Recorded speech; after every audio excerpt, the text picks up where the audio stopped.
यह कहानी एक ऐसे मोड़ की है जहाँ पारिवारिक मर्यादा, छुपे हुए एहसास और अचानक पैदा हुई मजबूरी ने दो दिलों को एक कर दिया। कहानी का नाम है समधन का इलाज। शाम ढल चुकी थी। बाहर मूसलाधार बारिश हो रही थी जिसने पूरे इलाके को बाकी दुनिया से काट दिया था। घर में सिर्फ दो लोग थे, रमेश जी, उम्र 48 वर्ष, पेशे से डॉक्टर, और उनकी समधन कामनी जी, उम्र 42 वर्ष। दोनों के बच्चों की शादी को अभी साल भर ही हुआ था।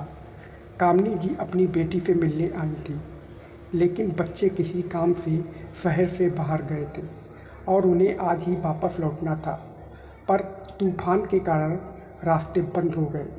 कामनी जी बला की खूबसूरत थी।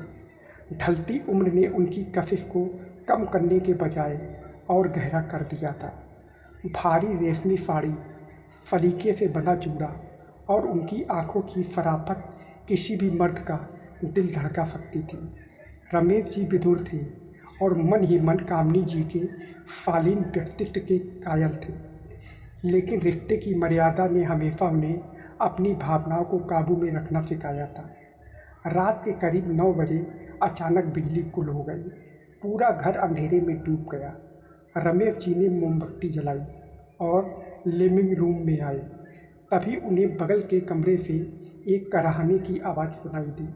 रमेश जी हाथ में मोमबत्ती लेकर कामनी जी के कमरे की तरफ बढ़े। दरवाज़ा हल्का खुला था। अंदर का नज़ारा देखकर उनके पैर ठिठक गए। कामनी जी बेड पर लेटी हुई थी। उनका एक हाथ उनके सीने पर था और चेहरे पर तकलीफ के साफ भाव थे। बारिश की वजह से मौसम ठंडा था, लेकिन उनके चेहरे और गर्दन पर पसीने की बूंदें चमक रही थी। घबराहट में उनकी साड़ी का पल्लू थोड़ा सड़क गया था, जिससे उनकी सुडौल और गोरी कमर मोमबत्ती की मध्यम रोशनी में दमक रही थी। कामनी जी, क्या हुआ? आप ठीक तो हैं? रमेश जी ने धड़कते दिल के साथ पूछा। कामनी जी ने अपनी बोझिल आंखें खोली। उनकी आवाज़ में एक अजीब सी बेबसी थी। समधी जी, बहुत तेज दर्द हो रहा है, सीने में और पीठ में भी जकड़न है। सांस लेने में तकलीफ हो रही है।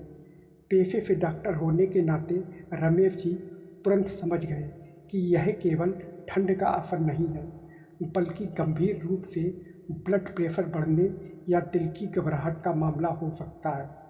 इस मौसम में बाहर जाना मुमकिन नहीं था।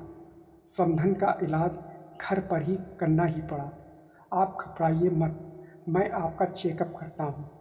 रमेश जी ने अपनी आवाज़ को जितना हो सके पेशेवर रखते हुए कहा, लेकिन जब उन्होंने बेड के पास आकर कामनी जी की कलाई थामी तो उनकी उंगलियों में से एक सिहरन दौड़ गई।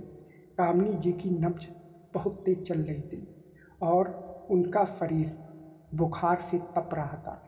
मुझे आपकी धड़कनें जांचनी होगी, रमेश जी ने कहा। कामनी जी ने फरमाकर अपनी आंखें मूंद ली। रमेश जी ने स्टेथोस्कोप निकाला। इलाज के लिए कामनी जी को अपनी साड़ी का ऊपरी हिस्सा थोड़ा ढीला करना पड़ा। जैसे ही रमेश जी ने स्टेथोस्कोप को उनके सीने पर रखा, दोनों की सांसें थमती गईं। ठंड के बावजूद उस छुअन में एक अजीब सी गर्मी थी। कामनी जी का गोरा बदन मोमबत्ती की पीली रोशनी में सोने की तरह चमक रहा था। रमेश जी का हाथ हल्का सा कांपा। उन्होंने खुद को संभाला। कामनी जी, दिल की धड़कन बहुत तेज़ है, मुझे आपकी पीठ पर भी चेक करना होगा। कृपया थोड़ा करवट लीजिए। कामनी जी धीरे से घूमी। उनकी गहरी सुंदर पीठ रमेश जी के सामने थी। ब्लाउज की डोरियां हल्की ढीली थीं। रमेश जी ने जब स्टेथोस्कोप को उनकी गर्म पीठ पर छुआया तो कामनी जी के मुंह से एक दबी हुई सिसकी निकल गई। उन्होंने तकिए को कसकर पकड़ लिया। यह पल जितना मेडिकल था, उतना ही अनजाने में रोमांटिक और कामुक होता जा रहा था। ब्लड प्रेशर बहुत हाई है और ठंड बैठ गई है। मुझे आपको एक इंजेक्शन देना होगा और इस जकड़न को कम करने के लिए बाम से मालिश करनी होगी, रमेश जी ने गंभीर होते हुए कहा। जो आपको ठीक लगे डॉक्टर साहब, कामनी जी ने पहली बार उन्हें समधी जी की जगह डॉक्टर साहब कहा, जिसने रिश्ते की दीवार को पल भर के लिए गिरा दिया।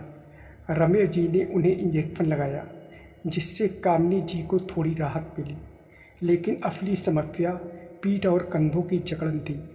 रमेश जी ने अपने हाथों में गर्म तेल और बाम लिया। उन्होंने कामनी जी के कंधों और पीठ पर हल्के हाथों से मालिश करना शुरू किया। शुरुआत में दोनों के बीच एक झिझक थी, लेकिन जैसे जैसे रमेश जी की मजबूत उंगलियां कामनी जी की कोमल त्वचा पर रेंगने लगीं, कमरे का माहौल बदलने लगा। कामनी जी की कहा अब दर्द की नहीं, बल्कि एक सुकून और छुपे हुए आनंद की थी। रमेश जी के हाथों का स्पर्श इतना जादुई और आत्मीय था कि कामनी जी के शरीर का रोम रोम जाग उठा। रमेश जी भी खुद पर काबू खो रहे थे। कामनी जी के हुस्न की खुशबू और उनकी रेशमी त्वचा का एहसास उन्हें दीवाना बना रहा था। मालिश करते करते रमेश जी के हाथ धीरे धीरे उनकी कमर के निचले हिस्से तक चले गए। कामनी जी ने आपत्ति नहीं की, बल्कि उन्होंने अपनी पीठ को थोड़ा और ऊपर उठा दिया, जिससे रमेश जी को मूक सहमति मिल गई। कुछ पलों की उस मदहोश कर देने वाली मालिश के बाद कामनी जी का दर्द पूरी तरह गायब हो चुका था, लेकिन दिलों की बेचैनी बढ़ गई थी। कामनी जी धीरे से पलटी और सीधे रमेश जी की आंखों में देखा। उनकी आंखों में इस उम्र में भी वो कशिश थी जो किसी को भी पिघला दे। अब कैसा लग रहा है? रमेश जी ने बेहद धीमी और भारी आवाज़ में पूछा। दर्द तो चला गया, पर दिल की धड़कन अब भी तेज है, कामनी जी ने फरमाते हुए अपनी नज़रें झुका लीं। रमेश जी खुद को रोक नहीं पाए। उन्होंने कामनी जी का चेहरा अपने हाथों में लिया। दोनों के चेहरे एक दूसरे के बेहद करीब थे। बाहर बारिश का शोर था और अंदर दो अधूरे दिलों की धड़कनें। रमेश जी ने धीरे से अपने होंठ कामनी जी के माथे पर रख दिए, फिर उनके गालों को चूमते हुए उनके गुलाबी होंठ पर टिक गए। कामनी जी ने एक पल के लिए समाज और रिश्ते के बारे में सोचा, पर अगले ही पल उन्होंने रमेश जी के गलों में अपनी बाहें डाल दी। उस रात समधन के इलाज के बहाने दो अकेले राही एक दूसरे की बाहों में सिमट गए। उन्होंने मर्यादा की रेखा को तोड़ा नहीं, बल्कि उसे एक नया, खूबसूरत और बेहद निजी नाम दे दिया। सुबह जब धूप खिड़की से अंदर आई, तो दोनों के चेहरों पर एक अजीब सा सुकून और नई चमक थी।